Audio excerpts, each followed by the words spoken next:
Welcome, this is Dudeman805, and today I will be presenting a presentation to you guys, kind of interesting facts you might not know about Hearthstone and the newer cards, older cards. It's brought to you by my own little business, Dudes Do Dream, or One Dude, or Dude's Got a Dream, whatever you may call it. I'm still working out the title. And just to let you know, I'm not a professional yet. I'm up and coming now. However, I'm getting there. I've only been playing a year and a half, and this is a really cool video, I think, and hopefully you guys enjoy it. Hopefully there's something that you learn from this. The main thing that I did this video for was for Medivh the Guardian. Now, when the card first came out, my first impression was that it wasn't that good.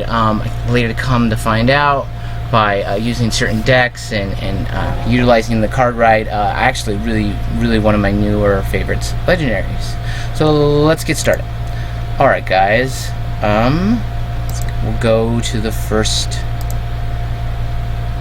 notes. Alright, there's these 5 cards here. We have Spawn of Shadows, Atish, which is the Medivh's staff, Ysera Awakens, Warlock's Hero Power, and Hellfire. These are just a couple of variations of a card that I'm going to talk about. Violent Illusionist.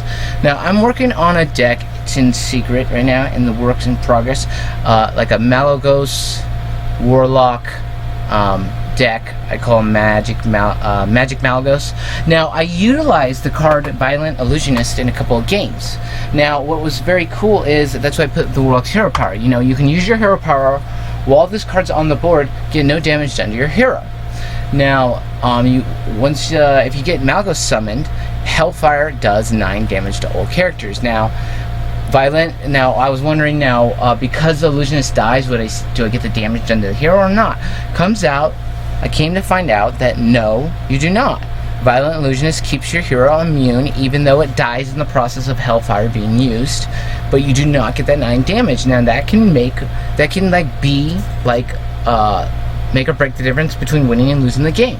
I cannot tell you, I think I've done it 2 or 3 times on how many times I've done Hellfire, and I just said I've done it 2 or 3 times where I draw a match by using Hellfire. Me or my opponent, we both have this equal amount of damage, or less than or equal to, and it both kills us both, giving the match a draw. So if you ever thought if it could or couldn't do that, yes, the answer is yes, you can get a draw in a match. That is a perfect way of doing it. Spawn of Shadows, I'm still working on. I haven't even gotten to the I haven't even started picking out cards on Spawn of Shadows. I think I tried it once, but I think you could do something really cool, fun, unique, special. You have Violent Illusionist on the board. You use what is his name? The commander that does your hero power twice. He's a 3-drop, and you use Spawn of Shadows twice. So therefore, it would be doing 8 damage to each hero, but none to the priest because you have the Illusionist summoned and on the board. I think this card, we will be seeing a deck in the meta very soon when someone does get the right build of the deck perfected.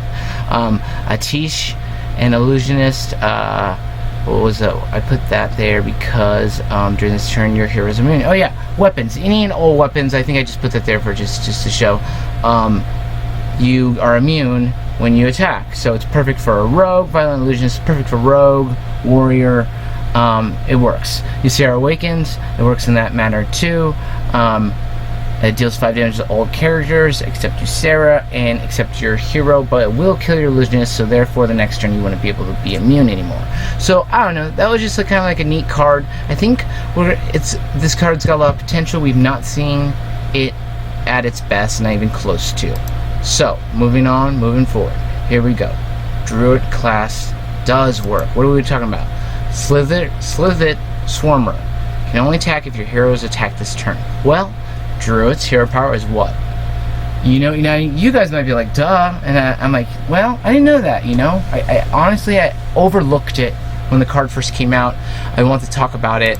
Also, you have, you get Justicar out, and that's such a strong card, Justicar, with Druid, and not a lot of people use it. I mean, think about that. 2 armor, 2 attack, and you get Slither Swarmer out for a 3-drop, 3/5. It's pretty cool. And then you could do something cool like a combination of cards with Violent Illusionist, and then you get no damage done to your hero whatsoever utilizing just a card. If you guys come out with a cool, neat deck, message me, show it to me. I'd love to see it. I haven't taken the time to make a good one yet, but I have the idea in my head. I want to go over that with you guys. So, moving forward and on, here we go. We're going to be talking about, one of my new favorite cards, Barnes. Barnes is cool. Have you guys seen the Hunter deck? That you pretty much have Barnes and the Unbound Rage card that's a 10-10, 10-drop. You grab a card from your deck and put it into play. Basically, the Hunter deck's him and that one card, and the rest are spells, because there's so many spells in the Hunter class that create guys, and it works, but if you don't draw it, you're dead. Or if you get it, now you gotta remember this. What is it? Remember, the cards that are in your hand or that have been played, they are no longer eligible or able to be summoned by Barnes. So basically, there's a lot of mathematics in this, guys. One of my favorite new decks that I use, and it is, I'll show you the deck list, is my Malgus and Medivh United Druid deck. Now, I have, I believe, 10 or 11 minions. I think minus Barnes I have 10. Now, 6 of them I'm able to utilize with Barnes, 4 of them I'm not. So right off the bat, I'm at a 60% rate of getting a card randomly summoned by Barnes than normally be. Now, if the cards are in your hand, you can then determine what's the statistical rate of getting maybe the card you want. I have Sylvanas, Malagos, Blood Mage, 2 Ezra Drakes, Emperor. I have, did I say Blood Mage? Yes, I did. 2 Arcane Giants and Yogg-Saron. Like, the Giants are useless. Oh, and Medivh the Guardian, of course. Now, Medivh the Guardian, the Giants, and Yogg-Saron are all useless, right? They don't get any effect besides being the 1/1 token. If you have a Brewmaster, and you brew it back in your hand, that's a different story. Now, if you get Sylvanas, Emperor, any of those other cards, you get a good effect to it. Barnes is really, really a great card. The stats alone are not bad. I mean, actually they're not great, but summoning like the 1/1, it's just great. It's really awesome. And if you're playing this and you're like in 7th or 8th grade, you're already doing algebra and you don't even realize it. And if I was a school teacher, I would throw in like a word problems utilizing Hearthstone, and like I said, you're doing algebra every day and you don't even realize it. It's really a lot of math involved. I have a cool link I might upload up into this video that I watched today about how many dragons to hold or to have in your deck to have, and it's all percentages and statistics. But moving on, what are these 3 cards? These are random 3 cards. Now this is a little stretch, but I've had some. I'm working on it right now. But Sacred Trial. So I was watching a podcast last week with Daniel Negreanu, if I'm pronouncing it right, a world-class poker player, and they were talking about Sacred Trial. And you know what? Very rarely is it utilized. It'll usually sit being a secret for a while, and your opponent will try to figure it out. That would give you enough time to play Ivana the Watcher. Now, if you're not playing Ivana, you could force your opponent to have a 4th card, which is always cool. But I think with the meta where it's at right now, it's all aggro, and there's a lot of like where they just flood the board. So I think you could utilize it by itself, but if you want to force your opponent to have another card, these are some good cards. Hungry Dragon's a great one. I've done mini decks with 2 Hungry Dragons, 2 Mind Control Techs. Leroy Jenkins summons 2 1/1 Whelps, and you force your opponent. Another cool little neat trick I might upload into the link to the video is when Dr. Boom was in the meta. It was very interesting. So let's say my opponent had 2 or 3 cards. It really didn't matter. When he summons Dr. Boom gets summoned, then he summons 2 Boombots. Now, in my brain, I'm thinking, let's just say there's 2 cards on the board. Dr. Boom summoned. He's being the 3rd, the 4th being one of the Boombots. The Sacred Trial would go into effect, killing the Boombot. No, does not happen like that. And I was like, wait, what? It would always, which it would be in your favor if you're playing the paddling, it would always kill Dr. Boom as the 4th card.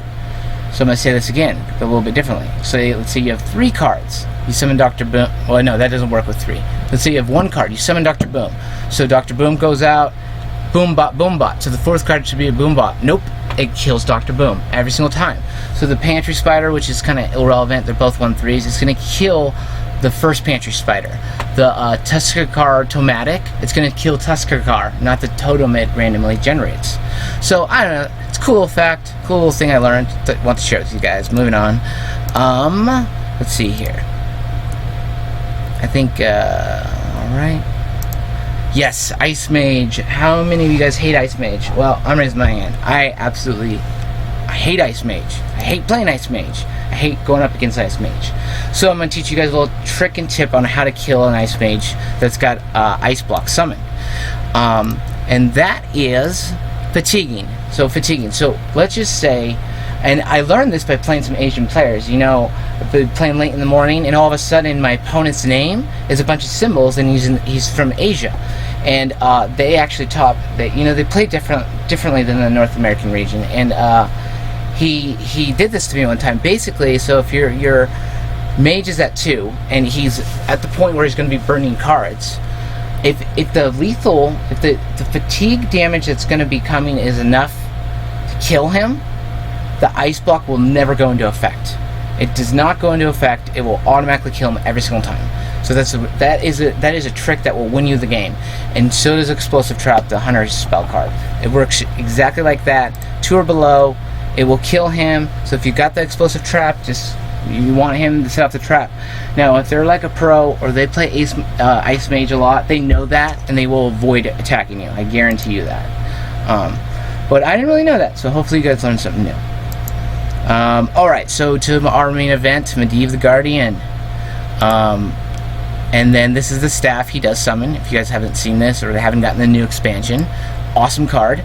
First neutral legendary ever to have a weapon. So my first impression on this when it first came out, a lot of people were talking trash about this card, you know, and I want to make that my own judgment and opinion on that, and I came to disagree with everyone, and I think everyone now is changing their overall opinion.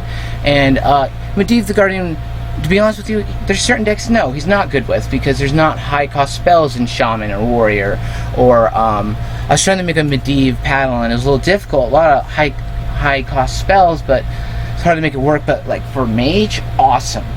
And then my favorite yet, like I said, the Malgus and Medivh United deck. It's awesome. And I actually, at the end of this video, I'll be showing you guys my deck list for Season 30. Now, it does, Captain Greenskin the Pirate does buff your durability, as well as Blood Cell Cultist. Those are interesting facts. I've yet to do it. I know it does work. And let's go into some combos that I like to use this card with. Let's see here. Okay, so my favorite combos with the staff are Druid 6-mana Moonglade Portal. Love that new card. You end up getting basically a 6 health healed wherever you'd like. Hero, minion, you get from the Moonglade itself, you get a 6-cost minion. Then from the staff itself, you get a randomly generated 6-cost minion. And like I said, and then you get the heal effect. For 6 mana, you're getting 2 6-cost minions and 6 health healed. I mean, it's unbelievably awesome for 6 mana. Best thing. I have before gotten Emperor Sylvanas before, and it was awesome. One of them was golden too. And then Mage's 7-mana Fire Portal. Deals 7 damage wherever you want. Like I like that because they come out with these new cards where it's like just the minion does 7 damage or just the hero, you know. But you can choose where the damage may go. The Fire Portal spell itself summons a 5-cost minion, and then your staff would go into effect, generating randomly a 7-cost minion. Awesome. Here's the 2 cards, and then here's 2 other cards I like to combo it with. The Nourish, usually I draw 3 cards. You get 3 cards, and then you're getting a randomly generated guy, all around good, and then Kabbalah's Tomb. Great. All these are great combos. I want to go over a little trick and tip that I learned with utilizing and playing with Medivh lately. Counterspell. Ooh-wee. So, I was playing against Mage. I came to the determination that the secret that he summoned was a counterspell based off of elimination. And so what I learned was whatever spell you summon, right? I was worried about my durability, and because I want to summon a different card. The counter spell is used to counter the spell that you summon, but it does not take off one of your durabilities. Your durability does not get used because it does not generate a guy. So therefore there is no like, you might think of it two different ways. You might think the durability gets used, or okay, the spell gets countered, but don't I get to generate a guide? No, you don't. You don't get to generate the guide, but you don't lose the durability. So it's kind of a cool little thing. It does matter. These little things I've all learned through my own experiences of playing the game, and it will make or break your win or a loss. I mean, it'll make or break you. Like, all these little things add up. That's why I made this video. Basically, I love the game Hearthstone. If you're watching this video, I'm sure you you like the game as well. This was brought to you by Dude's Do Dream. That is my little business slash, I don't know, that's my name, Dudeman805. Message me, whatever. Hit me up on Hearthstone. If you have any questions, if you want to do any videos, or you have you want me to do a certain video, like I said, just message me. I've been doing this in December. I will have been making a channel for a year. I love it. I love the game. I'm a gamer for life. Now I will show you guys some extras, so stay tuned. If not, if you got to go play a game, or you got to go to school or whatever it may be, you know, check it out later. I'll put some extras at the end of the video. Thank you for watching the video, guys, and hopefully one of these days I'll be a professional and not up and coming anymore. But to get there, it takes a lot of hard work, dedication. But I appreciate you guys watching the video. You guys have a good one, and take care. Here's my deck list, Season 30. And I'll see you guys in Season 31. Talk to you guys later.